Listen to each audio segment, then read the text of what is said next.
little bit better, a little brighter. One of the last shows I was at, I picked this up, this box. We need new cotter pins now, right? I picked this up for $3. Check this out.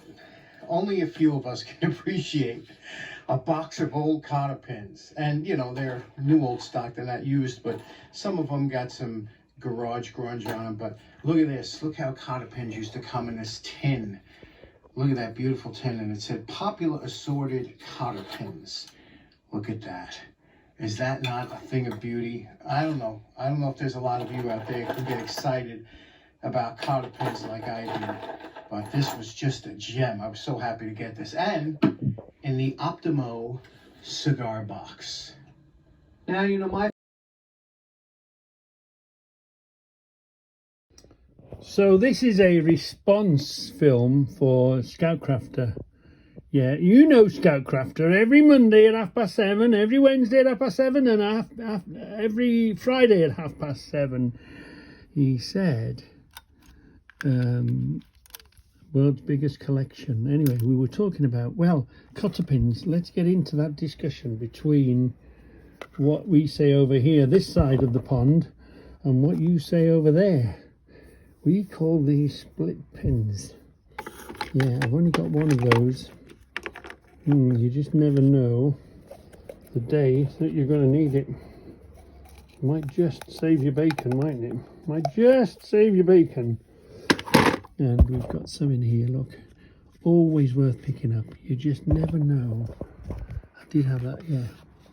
You just never know when you want them. I mean, I'm feeling this could be a challenge, but not a challenge. Hold on a minute. Let's open that box. I'm trying to open that box. Ooh, right, there we are. There's some in there as well, look. Yeah. You always, when you see them, pick them up. A mixture, sort of short ones. Sometimes you need quite a fat one. Yeah. So, never say no to, and you don't pay much, a couple of quid. You know, inflation's come, a couple of more quid. But you know, you can never not have enough split pins. And we call them split pins. And I'll tell you the difference now in a minute. See, there's a few there. It was just a mixed bag. It was probably 2 or 3 quid or whatever. Sort of a lifetime's, you could really say. I've now got a lifetime's supply of split pins. Now, over in America, they call these cotter pins. Well, if you told me, you said, go and get me a cotter pin, Reggie, I would get you actually one of these, which is a pin, and then the split pin goes through the bottom. Yeah, so we call these cotter pins, but you call them cotter pins. For us, it's a split pin, because obviously it's a pin that splits in two. Yeah, let's go and see a few split pins there, a few big ones. Let's go and see if we've got any big ones. Yeah, I'm pretty sure, yeah, we've got a jar of split pins here. And you know, you can use them for many and varied reasons, and I'll show you. There we are, look. Ooh, and of course you can always cut them short if they're too long, aren't they? So they come in, they're not just a split pin or a cotter pin, whatever you want to call them. Let's go and see what choice we've got in cotter pins. Got these, haven't we?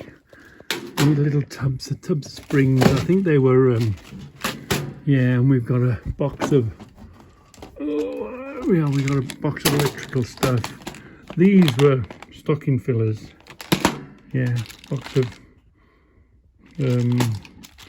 fibre washers. Yeah, box of them. There are always boxes of O-rings. I don't know if they're the best quality or if they're the right size.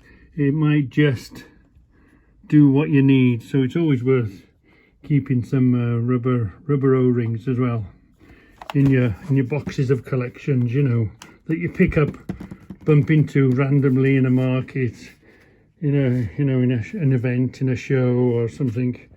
You always see them around, don't you? It's always worth having them in the stores. So What do you call these then?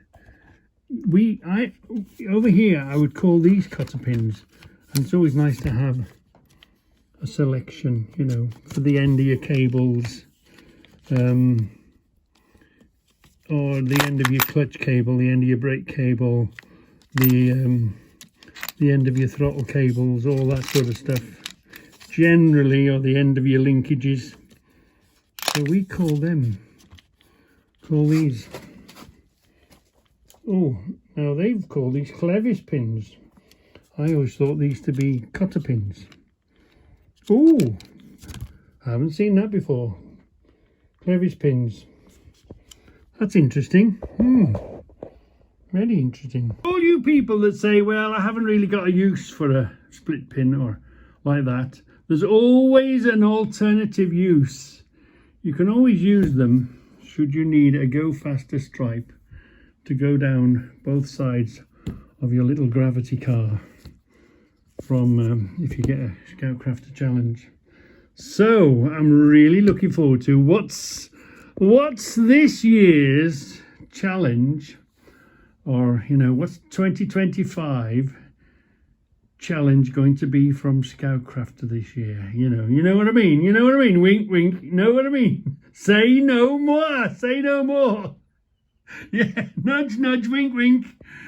What is the next ScoutCrafter challenge going to be? This is the only thing that Debbie's allowed me to make and leave in the house.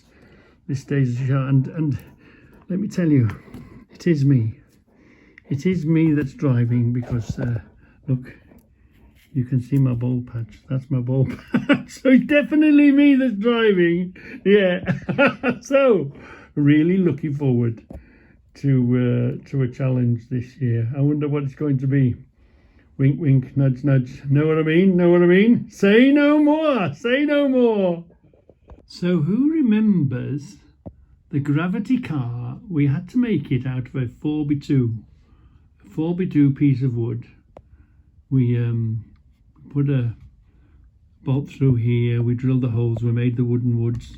We drilled the holes for the axles, front and rear. We put some headlights on him. Obviously, it had to be a V8, a big racing engine, a V8 engine. We had a little hat, didn't we? We got a bolt. We welded a bolt, and we had this, and we welded that onto the top because I wanted a domed end. That's like a top of a coach bolt. Obviously, it needed a roll bar, so we put a little U-bolt of an exhaust there, stuffed it down there. Had these brass-looking things. I think they're like inserts for inside the plastic. We had a bit of this shaped, so we used that as a spare. We used them again for the rear lights, painted them red. And this exhaust, let me show you something about this exhaust. Do you watch Matt Watson, Car Wow? Wow, that's a proper exhaust, that is. Yeah, that goes all the way. Yeah, it's not one of these fake exhausts. Yeah. Anyway, I had so much fun making this little, which way round were we going? I had so much fun making this. So I do love the challenges. But who remembers the gravity car? And it's one of the things that Debbie's allowed me to keep in the house. Yeah. Wow. And of course, it's a 4-stroke engine. Suck, squeeze, bang, blow. Induction, compression, exhaust, power. Induction, compression, power, exhaust. Yeah. Suck, squeeze, bang, blow. So it breathes in this way, you see? Holes for the carburetor. Or has it got downdraft? You tell me. Has it got a side draft carburetors, or has it got one of these, the tappets, or has it got updraft Holly, sort of downdraft Webbers? You tell me what car. We've got a little face here. Whoop, stay still. You're trying to run me over. So what has ScoutCrafter got in store for us this year?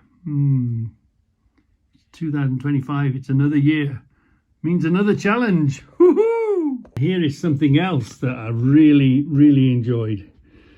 Putting a handle on the stainless steel wavy edge blade. Yeah, this was a really interesting an echo. Yeah, vanadium. ScoutCrafter just sent the blade, and in this blade here there's two little holes, and of course it had to be a nut and bolt, didn't it? You know, there was no other.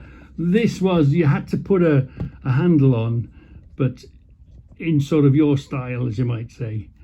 And I did dither around a lot, and I never thought I could drill a hole. In the end, I just drilled. In the end, I drilled a hole. The film is on there. ScoutCrafter challenge knife, but hidden behind there are the two little pins that go through there. So we drilled a hole here and a hole there, and went through, put the pin in, and hid it behind this nut here. So that was something else that I really enjoyed doing. So I really do enjoy making the ScoutCrafter challenges.